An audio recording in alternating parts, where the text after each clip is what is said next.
koda Walter Nyambaga aduogo iri kero ni semo do pi kaka ni dwaro kendo koro nyaka sani nitiere jopiny ma intiere godo kar kanyo. Inyalo mana koro ni pach jopiny gin mage gigeno winja ng'oko wuok kuom jatend piny Kenya William Ruto odiochieng' ma kawne nyasi mar Madaraka.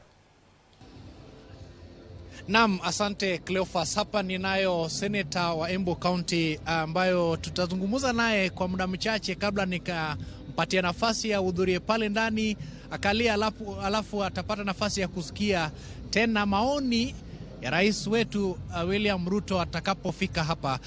Asante sana seneta kwa kuongelesha Ramogi TV kwa mara yako ya kwanza. Yes. Asante, mimi naitwa Alexander Munyi Mundigi, seneta wa Embu County, amechaguliwa na chama ya Democratic Party na niko Kenya Kwanza. Asante. Seneta, tungependa kuuliza hili Madaraka imefika huku, huenda kuna matarajio yenye mlikuwa nayo kama viongozi wa Embu? Matarajio yetu ya wetu wa Embu, kitu ya kwanza ni unity ile tuko naye. Governor ambaye amechaguliwa ni Mandamu, anaitwa Sisire, na uhusiano wake wa pamoja wa karibu na senator wake wa Embu County, na pia MCA 30 na MP 4 na women rep, na pia ile uhusiano mkubwa sana county zote 47. Hakuna si nyingi sana unakuta governor na senator wanafanya pamoja. Hiyo uhusiano yetu ya kufanya pamoja, hata kama mimi namwangalia akifanya kazi, imetuletea matunda mazuri sana kwa hii kipindi ya miezi 5 na miezi 8, na ndio naona hii mambo yote inaendelea. Kwa hivyo mimi naunga hiyo mkono mambo ya watu kufanya pamoja, kwa sababu Biblia inasema watu wawili hawawezi kwenda pamoja kama hawanja kubaliana. Vile vile umenena hapo awali kwamba mnataka tuwe na uwanja wa ndege ambapo itasaidia sana pakubwa usafiri kutoka hapa Embu, Kirinyaga, Murang'a hadi Kitui. Hili jambo limefikia wapi?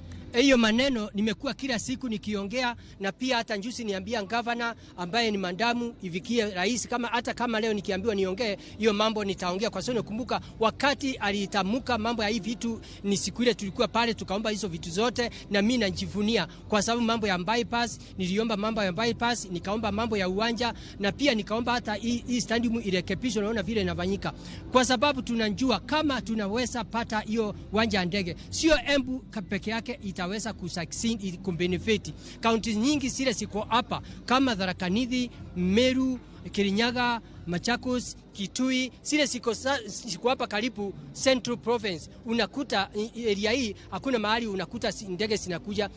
Kwa hivyo kama tunaweza kupata ndege, unakuta mambo ya masao yetu tukipata kupeleka huko nje itakuwa na haraka. Kama kitu unajua kama hapa mambo ya miraa, unakuta magari inatembea inakimbia sana. Kwa hiyo tukipatia hiyo uwanja, miraa yetu haitaharibika na itaenda haraka, na itakuwa kwa barabara kuko na accident nyingi. Ya pili, wale watu wanalima horticulture pia, hata hawa maua na vitu zile zingine, unakuta hiyo ndege itasaidia pia. Hata kwenda Nairobi na Kurundi, kwenda kila kona zote tutakuwa tumefaidika, kwa sababu unakuta watu wengi siku hizi wanategemea, wale wako na pesa wanategemea ndege. Kwa hiyo nataka kuambia hata wale wenye ndege wanafaa waende na waongee na president ndio tuweze kupata uwanja wa ndege. Hiyo nyingine nataka nikuambie, hapa Embu tumengangana, tumejua hakuna kazi katika nchi yetu ya Kenya, tuna force kila mtu afanye kazi ya kulima. Na unajua kilimo yetu ya Embu County ni mambo, upande ya Embu ni mambo ya manjani, kahawa, makandamia, na pia maembe, na pia vitu zingine. Na hiyo ingine umesikia nikisema miraa, na pia tunasema watu wapande cotton na pia ndengu, ndio tuwe na cash crop nzuri, ndio tuweze kusimamisha county yetu ya Embu. Kwa sababu hata tunaomba county, tunataka uwe na city kama sile city Nakuru, city kama Mombasa, city kama Kisumu, ndio tuweze kujivunia matunda yetu ya Kenya. Vile vile seneta, umesema hapo ya kwamba kuna mambo ya kilimo, mnajivunia kuwa mko na miraa, majani chai na mambo mingi sana. Kwa hivyo kuna factory ambayo sasa hivi pia mnaweza sema kwamba serikali imewajengea.